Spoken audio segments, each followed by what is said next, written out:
Como bien saben, en el capítulo 1 y en el comienzo del capítulo 2 viene pidiendo a los creyentes de la iglesia de Filipos que promuevan la unidad de la iglesia, que llega a ser profunda, permanente e interna entre ellos. Y les pide que sean, ¿recuerdan qué les decía la semana pasada o qué les enseñaba el predicador? Que debíamos ser de un mismo sentir, de un mismo amor, de un mismo espíritu y de un mismo propósito. Y eso es lo que logra la unidad. Pero la unidad necesita del amor. Sin amor no podrá haber unidad. Recuerda que ese llamado está desde el Salmo 133, 1, ¿qué dice? Si están leyendo la Biblia, Salmo 133, 1, cuán bueno y cuán agradable es habitar los hermanos juntos y en armonía. Porque podemos estar juntos, pero no en armonía. Y esa unidad, con esa armonía la produce el Espíritu Santo de Dios en nosotros. Esa unidad también requiere de humildad. No hay humildad, vuelvo y repito, si no hay amor. Y Pablo, como lo enseñaba la semana pasada el predicador, el mejor referente o ejemplo de humildad es ¿quién? Cristo, que Pablo menciona a la iglesia de Filipos un himno que seguramente la iglesia cantó por muchos años, como nos pide que tengamos la misma actitud o el mismo sentir de Cristo Jesús. Pero Cristo Jesús no solo debe ser para nosotros un ejemplo, sino que es nuestro Señor y nuestro Salvador. No se puede quedar solo en un simple ejemplo, sino en que es nuestro Señor y Salvador. Así que Pablo, ahí entre líneas, nos pide a la iglesia que no olvidemos que el orgullo es competitivo por naturaleza e intenta elevar a una persona por encima de otras. El ser altivo. Siempre el altivo pretende estar mejor o en mejor posición o sentirse mejor que otros. Por lo que promueve el altivo o el orgulloso, promueve la división y el conflicto en lugar de la armonía. En cambio, la humildad acepta un lugar de servicio y se preocupa por las necesidades e intereses de los demás, por lo cual el amor es esencial para la humildad. A mí me agrada mucho cuando una persona decide venir a una iglesia, congregarse y pregunta, pastor, ¿en qué puedo servir? Ya tiene claro lo que significa ser cristiano. Que ser cristianos implica servicio y para usted servir a otros tiene que verlos por encima de usted. Cuando usted ve a los demás por encima del hombro, esperas que le sirvan, que le corran, que le caminen, que le obedezcan. Y eso se ve mucho en las iglesias. Hay mucha gente que le gusta el poder para poder, perdóneme la redundancia, mandar, para que le corran, para que le hagan. Pero estamos aquí y de ahí, de ese griego esclavo, es que sale la palabra siervo o la palabra ministro. La palabra ministro suena muy elegante, ¿no? Porque hemos aprendido a escuchar el ministro de Agricultura, el ministro de Hacienda, el ministro, y no, pues, ¿y en qué andan los ministros? En tremendos carros con escoltas y donde van les tienen que abrir paso porque viene el ministro. Y no parece un servidor, sino que parece un rey. Y a veces en la iglesia los pastores parecieran reyes y no ministros al servicio de los demás, y a eso es lo que Pablo está llamando fuertemente a la iglesia de Filipos. Así que le pido por favor vaya al versículo 12 de ese capítulo 2 y veamos que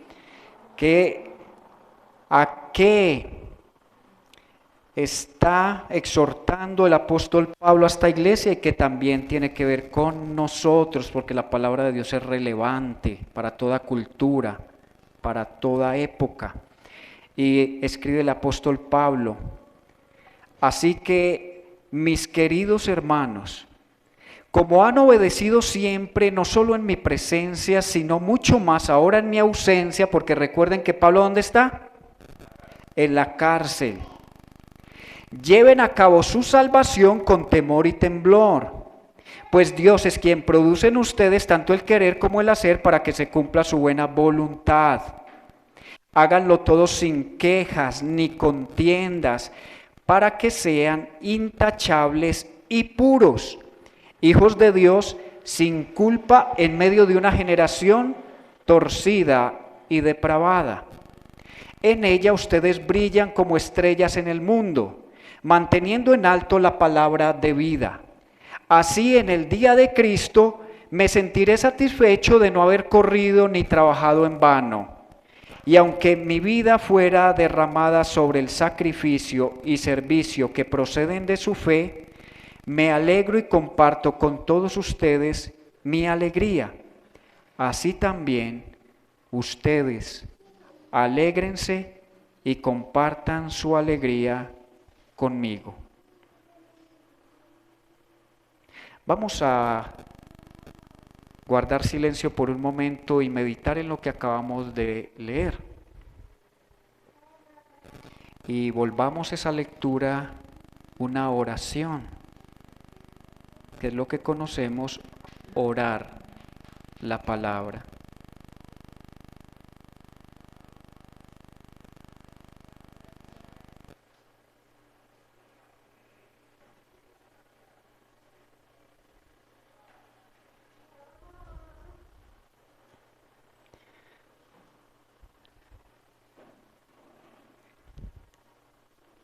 Señor, aquí vemos una exhortación de Pablo a esta iglesia,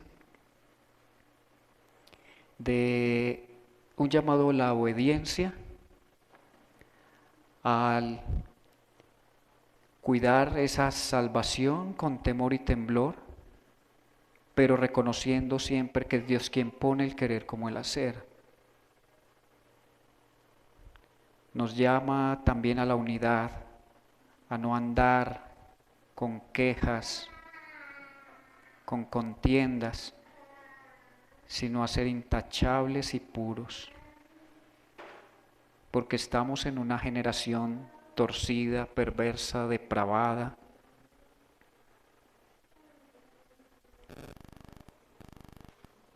Permite, Señor, que hoy nuestro entendimiento sea ampliado, que entre luz a nuestra mente, Señor, de lo que significa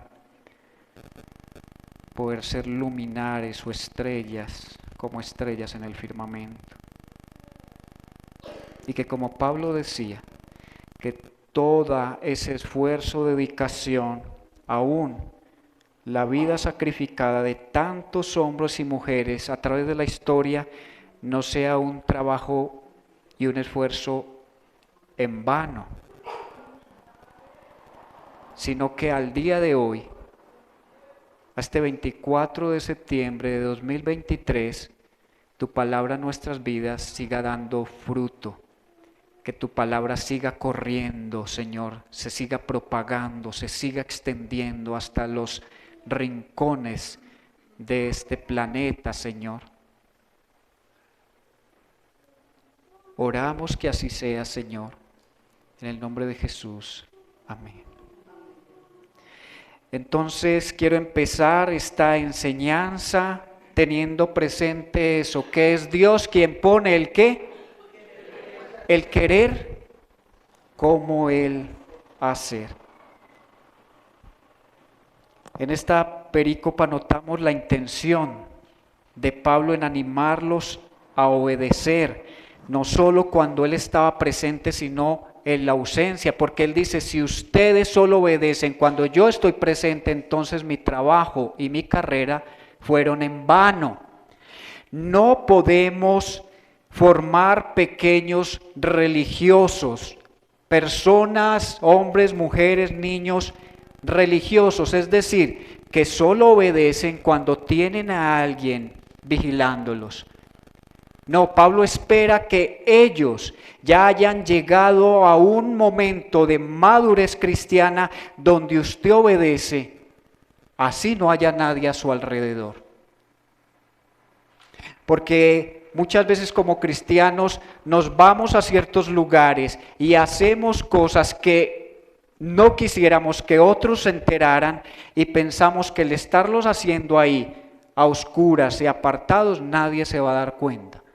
Como si Cristo no estuviera presente en nuestras vidas y en todo momento cuando estamos hablando acerca de algo o de alguien y de la forma como lo estamos haciendo, pensamos que el Señor no se está dando cuenta. Y nosotros tenemos que aprender a entender que la madurez cristiana nos lleva a lo que Pablo está diciendo. No hagan las cosas por contienda, ni por vanagloria. Uno de los peligros que puede tener la iglesia es, por ejemplo, el chisme. Hay gente que le encanta el chisme. ¿Por qué? Porque se sienten importantes, teniendo a personas alrededor atentas para soltarles algo que ellos no saben. ¿Usted ha escuchado que les dicen, le tengo un chisme? Siéntese mejor, para que no se vaya a ir de espaldas. Y nos parece eso sensacional, saber lo que otro le pasó, porque a veces ni siquiera es por las cosas buenas, es por lo malo. Porque lo bueno también nos disgusta cuando a alguien le va bien, cuando alguien sobresale, nos da un poquito de envidia. Decimos, ay, me da envidia, pero de la buena. Como si hubiera envidia buena y chisme bueno. Así también hemos aprendido a decir que hay mentiras piadosas. No, es que hay mentiritas que no son tan graves. Y jugamos con el pecado, lo camuflamos, lo disfrazamos, lo hacemos ver como que no es tan grave. Y Pablo dice, si en la iglesia hay contiendas, si hay divisiones, ustedes no se están dejando dirigir por el Espíritu, ustedes están obrando en la carne, están viviendo a su manera y no a la manera de Dios, porque Dios anhela que en la iglesia haya unidad. Por eso, para alcanzar esa unidad hay que tener un mismo sentir, un mismo propósito, un mismo amor. Si cada uno viene a la iglesia buscando sus propios intereses, mirando a los demás por debajo, entonces no vamos a lograr la unidad, porque Pablo desde el capítulo 2 viene diciendo en el comienzo, llénenme de alegría teniendo un mismo parecer, un mismo amor, unidos en alma y pensamiento, no hagan nada por egoísmo o vanidad, más bien con humildad, consideren a los demás como superiores a ustedes mismos. Cada uno debe velar no solo por sus propios intereses, sino también por los intereses de los demás. Esto va unido a lo que acabamos de leer, porque en el centro está Cristo, que fue el ejemplo de la unidad con el Padre. Cristo se rebajó a sí mismo, se hizo menor que el Padre siendo Dios, pero no dejando de serlo. Se humilló, tomó la decisión de ir a la cruz, de llevar a cabo ese papel de redención que no era tan sencillo ni tan simple. Y Pablo está diciendo, si hemos entendido lo que Cristo hizo por nosotros en la cruz, la iglesia de Cristo debe caracterizarse por el amor, por el servicio, por la humildad, por la entrega. Pero si se ve otro tipo de actitudes y de motivaciones, el diablo se nos está metiendo sutilmente en la iglesia. Y viene a susurrar, hable con otros sobre esas malas decisiones del pastor. Hable con otros sobre por qué en la iglesia no se hace esto. Hable con otros y divídala y hagan una iglesia mucho mejor que esta. Porque nosotros los seres humanos somos tan insensatos que creemos que si dividimos una iglesia, la que formemos va a ser mucho mejor que la donde salimos.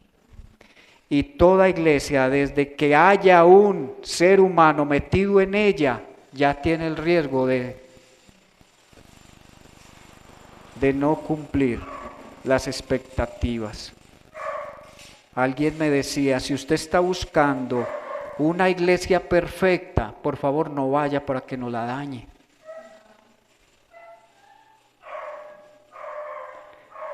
Así que el llamado de Pablo, esa unidad, como la que hubo entre Cristo y el Padre y como la hay con el Espíritu Santo. Y nos está diciendo que debemos ser obedientes, pero que esa obediencia no debe ser motivada porque en este caso era Pablo quien estaba ahí con ellos y en nuestro caso no porque esté el pastor o esté un líder o alguien de la iglesia para cohibirnos de hacer algo, sino porque el Padre Celestial está obrando en nuestras vidas. Pablo además aborda el tema de la salvación en el sentido más amplio de redención, con un énfasis particular en la santificación y en la perseverancia del creyente. Por eso es que exige o exhorta que seamos obedientes. La palabra de Dios dice que el que persevere o permanezca firme hasta el final será salvo. Ocupaos en vuestra salvación con temor y temblor ha sido interpretada de forma en que yo debo cuidar la salvación que Dios me dio. Y Pablo no se está refiriendo a eso. Pablo se está refiriendo es que si ustedes ya tienen la salvación en Cristo a través de la fe por la cual han sido justificados, ustedes deben empezar a obedecer, que es el proceso de santificación. En la obra de salvación el ser humano no participa, pero en la obra de santificación el ser humano o el creyente más bien participa junto al Espíritu Santo. Es así que el llamado a la iglesia de Filipo como a nosotros hoy es a ocuparnos en nuestra salvación, la cual significa unirnos a la obra del Espíritu Santo para hacernos santos, y al hacerlo con temor y temblor da a entender que debe ser con asombro y reverencia en lugar de pánico y alarma. No vivimos la vida pensando que algún tipo de desobediencia nos va a hacer perder la salvación, porque Pablo fue muy contundente en afirmar en Romanos 8:1, el que está en Cristo, ¿qué? O ya no es ya no hay condenación al que está en Cristo. Dios no lo sacó de la muerte a vida para dejarlo morir otra vez. Por eso dice que el que empezó la obra, en Filipenses 1:6, quien empezó la obra de transformación, la llevará a la perfección, porque el que está haciendo esa obra es fiel. Es fiel en llevarla a cabo. Y por eso el título de esta enseñanza, si Dios es el que pone en el creyente el hacer, el querer como el hacer, por su buena voluntad, es porque Dios se va a encargar de que ninguno se pierda. Si ha sido escogido, ninguno va a perderse. Y quiero por favor que, si tiene ahí su Biblia abierta, vaya al Evangelio de Juan, capítulo 3, verso 36. Tengo dos citas ahí de ese Evangelio, así que nos va a ayudar a entender ¿a qué se refiere Pablo con lo de ocupados en vuestra salvación con temor y temblor? No vivimos nuestras vidas con temor, sino con la seguridad de que la salvación se fundamenta en la obra de Cristo. Juan 3:36, ¿quién se anima desde ahí a leerlo? 3:36.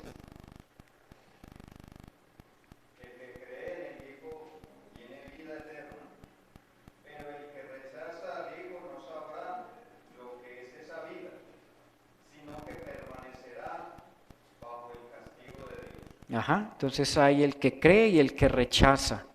Hay vida eterna, no temporal, vida eterna para el que cree, pero aquel que no cree permanecerá bajo el castigo de Dios. Y Juan 5:24.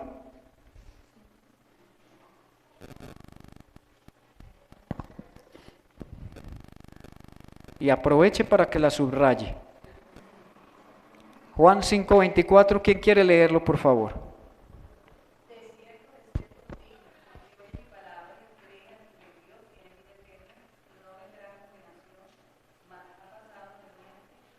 Amén. Si usted no ha creído todavía en Cristo, está muerto espiritualmente. Pero si usted pone su fe, su confianza en Cristo, Dios lo hará nacer de nuevo, le dará, perdonará sus pecados porque ese nuevo nacimiento lo lleva a usted a arrepentirse y a poner su fe en Cristo. Y cuando haya puesto su fe en Cristo, usted tendrá vida eterna asegurada en Él. Por eso Efesios 2:8-9 dice, por gracia sois salvos. ¿Qué es gracia? Un regalo otorgado, que nadie puede ganarse, que nadie puede merecerse. Por gracia sois salvos por medio de la fe, no por obras. Es decir, nadie puede trabajar en su salvación, pero sí debe trabajar en su santificación. ¿Por qué no es por obras? No es por mérito humano ni esfuerzo humano, para que nadie se gloríe. Dios no quiere en el cielo gente orgullosa, porque el orgullo hizo que Satanás fuera echado del cielo. Allá va a haber gente humilde, reconociendo que está allí porque Dios dio su salvación a través de Cristo, porque será el plan y el propósito perfecto del Señor. Vuelvo y repito, queridos hermanos, esta seguridad que tenemos no es en que nos desempeñamos muy bien y que hacemos las cosas excelentemente, no. Tenemos que reconocer que fallamos, que esta naturaleza todavía nos hace inclinar hacia lo que no deseamos, pero que todos los días es una batalla espiritual para decirle no a Satanás, no al pecado, porque ahora soy esclavo de Cristo y no esclavo del pecado. Cristo murió por mí para liberarme, no para que yo anhele, desee estar todavía recogiendo las migajas del pecado que el diablo nos tira. No nos hemos podido dar cuenta que fallarle a Dios es anhelar las migajas que el diablo nos tira en el suelo como si fuéramos perros. Y Dios nos quiere sentados, participando del banquete. ¿Usted se imagina a Mefiboset, un joven que cuando su mamá corrió para escapar, o creo que fue su nodriza, lo dejó caer y lo dejó inválido, y él siempre, sabiendo que pertenecía a la familia de quien había sido rey de Israel, de Saúl, él sentía que no merecía nada, que era como un perro. Y cuando lo manda a llamar el rey David, él tiene con todos sus complejos la incapacidad física de llegar ante él, pero David lo sienta y le dice: todos los días comerás en mi mesa como uno de mis hijos. ¿Usted se imagina eso? De pasar de sentirse como un perro muerto a sentirse hijo del rey. Ese es la intención que Pablo tiene en su carta. Ustedes no se tienen que ganar una salvación porque ya la obtuvo Cristo Jesús, y eso es lo que les da fuerza para enfrentar la presión y el desafío que están teniendo que vivir allí en Filipos por ser cristianos. Están en persecución, Pablo está preso, se considera, según las palabras de Pablo, ahora lo vamos a leer, que él siente que pronto vendrá su muerte, pero Él está queriendo decir a la iglesia, pero no se entristezcan por eso, por el contrario, alégrense, porque todo esto hará que nuestro trabajo y nuestra carrera no sea en vano, sino que por el contrario, el sufrimiento sea la semilla para que el evangelio de Cristo siga avanzando. Y Pablo entonces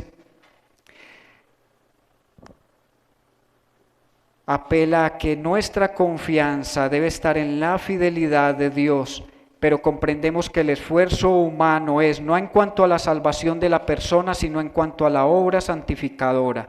Lejos de violar la voluntad de Dios, es justo lo que Él manda para lograr su propósito de santificación. No es sentarme y decir, como Dios pone el querer como el hacer, yo no voy a hacer absolutamente nada. Que Dios decida qué va a hacer conmigo. No, hay que librar la batalla espiritual todos los días, hay que ceñirnos esa armadura espiritual, porque las huestes de maldad, las fuerzas de las tinieblas están queriendo obrar en contra nuestra y usted está usando todos los medios y las armas posibles para destruir la iglesia de Jesucristo. Obviamente eso sabemos no va a suceder porque Cristo la ha blindado. Dice, las armas del Hades no prevalecerán contra ella. Amén. Así que siéntase tranquilo en que su salvación está asegurada en Cristo, pero sí esfuércese todos los días por vivir una vida santa. Por otra parte, la obra interna y transformadora que su Espíritu ha comenzado da esperanza de que los esfuerzos de los creyentes de morir al pecado y vivir para la justicia darán fruto. ¿Por qué? Porque seremos glorificados. Cada uno de nosotros que hemos creído en Cristo seremos glorificados. Estamos camino a la perfección. Por eso mirémonos unos a otros con misericordia y compasión, no señalando nuestros errores, sino orando para que cada vez lleguemos a esa medida que es Cristo. Oremos unos por otros, apoyémonos, animémonos, exhortémonos, aconsejémonos y no pretendamos vernos unos más grandes que otros, porque si no, no lograremos servirnos. Será muy difícil vernos como Dios nos ve si nos creemos más grandes, más importantes. Ahora viene algo que me parece precioso. Dios en este mundo oscuro desde el cielo nos ve como pequeñas estrellas, pequeños luminares que alumbran este mundo. No tenemos que caminar por alfombra roja, no tenemos que tener una estrella allí en Hollywood. No tenemos que ser ovacionados por el mundo, somos estrellas para Dios, que brillan en este mundo. La pregunta es, ¿qué tan potente y brillante es tu luz? Porque si eres cristiano, la Biblia dice que eres luz del mundo, pero hay que pensar en qué tan potente es mi luz. Si mi luz sí está guiando a otros, si mi luz sí está cumpliendo el propósito de Dios. Habiendo usado el ejemplo de Cristo, Pablo les vuelve a asegurar a los filipenses que ellos no expresan la voluntad ni trabajo por su cuenta, sino que sus voluntades y sus acciones son las áreas donde está obrando el poder de Dios. Y a continuación el apóstol describe la calidad de vida que se requiere de los hijos de Dios, quienes en su interés en agradar a Dios con sus vidas, brillan como estrellas en este mundo. Recuerda que Dios nos describió de dos maneras. ¿Somos qué? ¿Azúcar o sal? Sal. ¿Somos luz o tiniebla? Entonces, si somos luz, estamos llamados a amar, porque dice, el que no ama no ha conocido a Dios. Y para amar se requiere humildad. Y no hay humildad hasta que no hayamos sido humillados, quebrantados, pasados por la prensa del Señor. Cuando nos levantamos para que los demás nos miren, nos hemos olvidado de que a quien deben mirar es a Cristo en nosotros. No hagámosla fácil como muchos cristianos, no, es que no me miren a mí, miren a Cristo, pero es que si Cristo mora en ti, te tenemos que mirar a ti. Y cada vez debe ser más y más semejante a Cristo, no en su divinidad, para que no haya aquí confusiones. No es que cuando seamos glorificados seremos dioses, no, nunca seremos como Dios, seguiremos siendo criaturas glorificadas, seguiremos bajo autoridad, bajo la autoridad de Dios, pero cuando reconocemos la autoridad de Dios en nuestros hermanos, podemos someternos unos a otros. Si usted no reconoce la autoridad que Dios ha delegado en su esposo, nunca se someterá a él. Si usted no ha considerado la autoridad que Dios ha dado sobre los padres, no se someterá a sus padres, no se someterá a las autoridades civiles. Y no solo debemos obedecerlas, sino orar por ellas, dice el apóstol Pablo.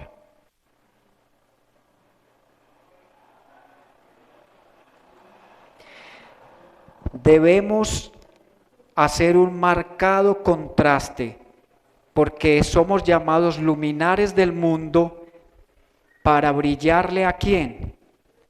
A esta generación torcida y depravada, la cataloga así Pablo. Imagínense, esa generación de esa época era torcida y depravada. ¿Cómo podríamos definir la de hoy? Podríamos usar el mismo término entonces como para no ir a ofender a nadie.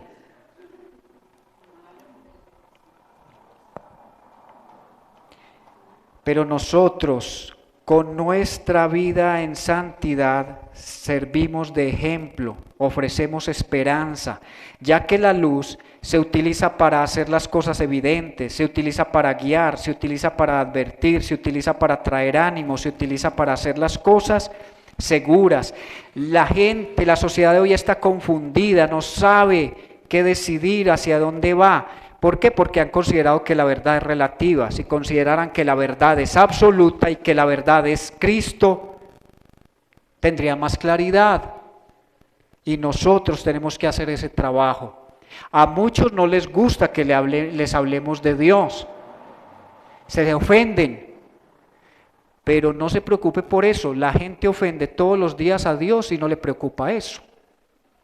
Con lo que les digamos se van a ofender algunas veces, en otras oportunidades tal vez se queden pensándolo y meditándolo, pero por lo general se van a ofender. Así que prepárese. Porque si usted está en medio de una oscuridad y llega alguien con un reflector y le alumbra así los ojos, la primera reacción es: ¡apaga eso! Quítame esa luz, ¿cierto? Cuando estamos en la habitación y alguien prende la luz y trata uno de abrir los ojos y no puede, y no, apagar. Eso nos van a decir a nosotros, ¿por qué no se callan? Porque estos cristianos no se cansan de predicar. Porque solo no dejan esa historia y eso para ustedes nomás y no le comparten eso a la humanidad. No, tenemos que hacerlo.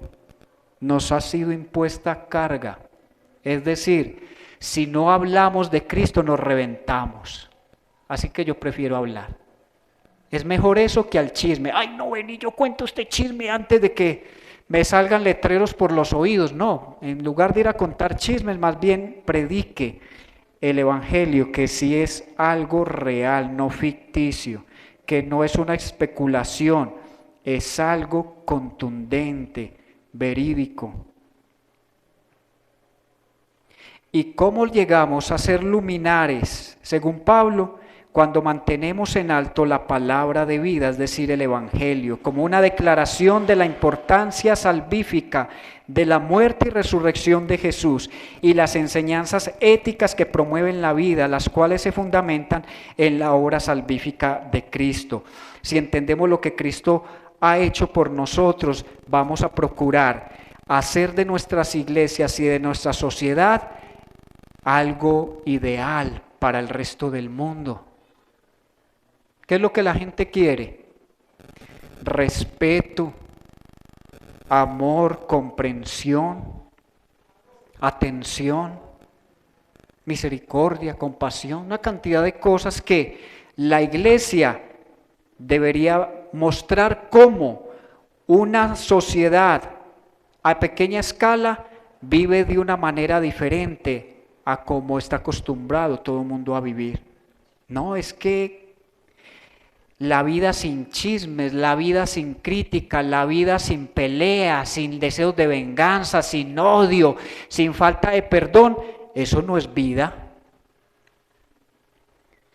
Y somos sociedades que nos acostumbramos a eso porque los medios de comunicación y por ejemplo Hollywood siempre nos ha mandado es cine violento, terror, películas de terror a un grado de violencia increíble. Y la gente que camina por nuestras calles, hay cosas que ya ni le mueven, como dice por ahí, el piso, ya están insensibles, eso ya no les parece horrible porque han visto cosas más impresionantes suceder. Eso de hablar de humildad, en un mundo de autoestima, ¿no? ¿Cuál humildad, hombre? Usted tiene que tener una autoestima alta. Y esa autoestima alta es la que no permite que muchos se humillen delante de Cristo y lo vean grande. Porque cuando yo soy grande, Dios se me vuelve pequeñito. Y necesitamos gente en este mundo es con una estima baja para que pueda reconocer que solo se puede ser grande en Cristo. Pablo cierra esta porción de su carta expresando que su satisfacción el día de Cristo será el crecimiento espiritual de los filipenses más que el propio, ya que no habrá recorrido ni trabajado en vano, y que si llega a ser derramado, es decir, como libación, como vino sobre la ofrenda que se usaba en el Antiguo Testamento, es decir, él está hablando que él quiere ser derramado sobre el sufrimiento y el servicio de la fe de los filipenses, que si eso llega a ocurrir, eso lo llenará de alegría, ya que para Pablo el sufrimiento puede hacer florecer el gozo, el cual ellos deberían compartir con él. Cierre por un momento sus ojos y pensemos en todo lo que Dios nos pide a través de esta carta. El comportamiento, la actitud, lo que hace que sea diferente la vida de un cristiano a la vida de otras personas. Vuelvo y repito la pregunta: ¿qué tan fuerte brilla tu vida en este mundo? ¿Y has pensado que al estar en un lugar oscuro como lo es este mundo, eso debería ser un incentivo para brillar?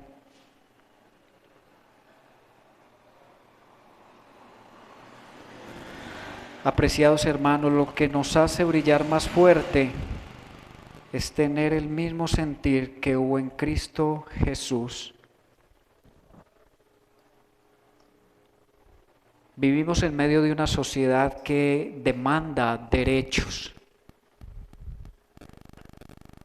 y el Evangelio nos llama a despojarnos de esos derechos que a veces exigimos en medio de nuestra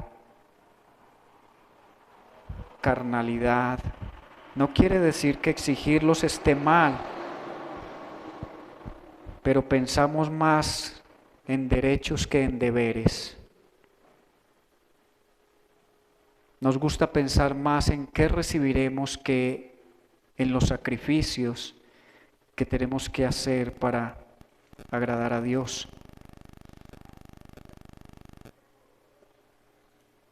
Señor, te pido en esta hora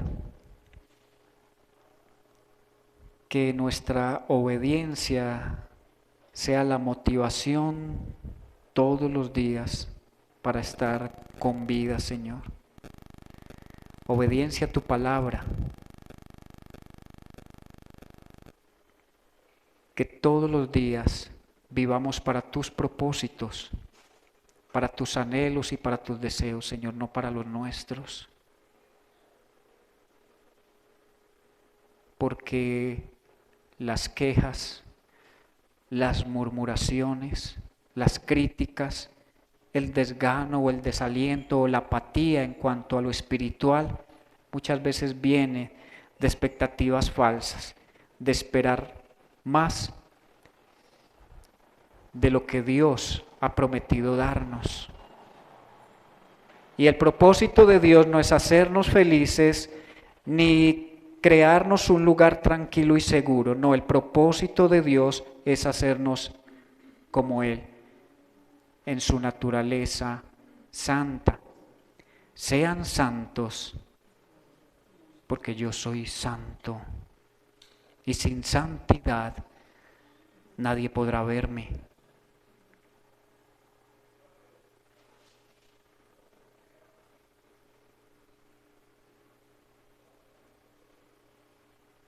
Señor, que tu luz brille en nosotros para que podamos también reflejar esa luz a otros, Señor.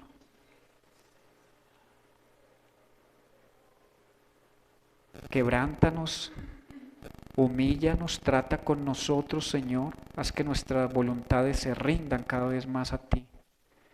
Que no sea a mi manera, sino a tu manera. Que no sea en mi tiempo, sino en tus tiempos, Señor, que son perfectos. Porque todo lo que tú haces está impregnado de tu santidad, bondad, amor, perfección y sabiduría.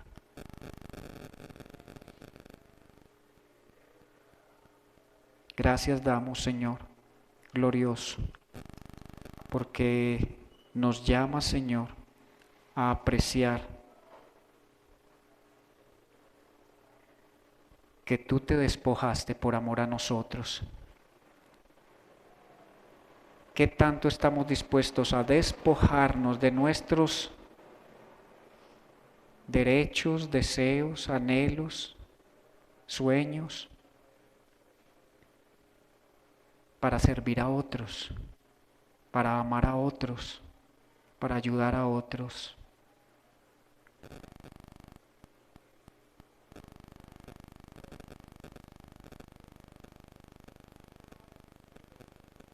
Pon la carga en nuestro corazón por esta generación torcida y perversa, Señor.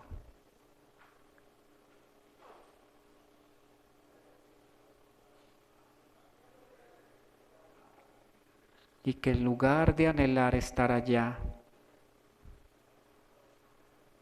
anhelemos, señores, dar fruto digno de arrepentimiento, Señor.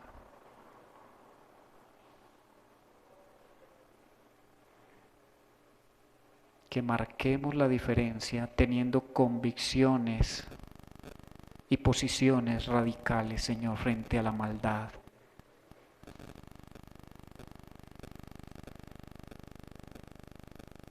Y así será, Señor, verdaderamente como nos daremos cuenta que eres tú quien pone en nosotros el querer como el hacer por tu buena voluntad.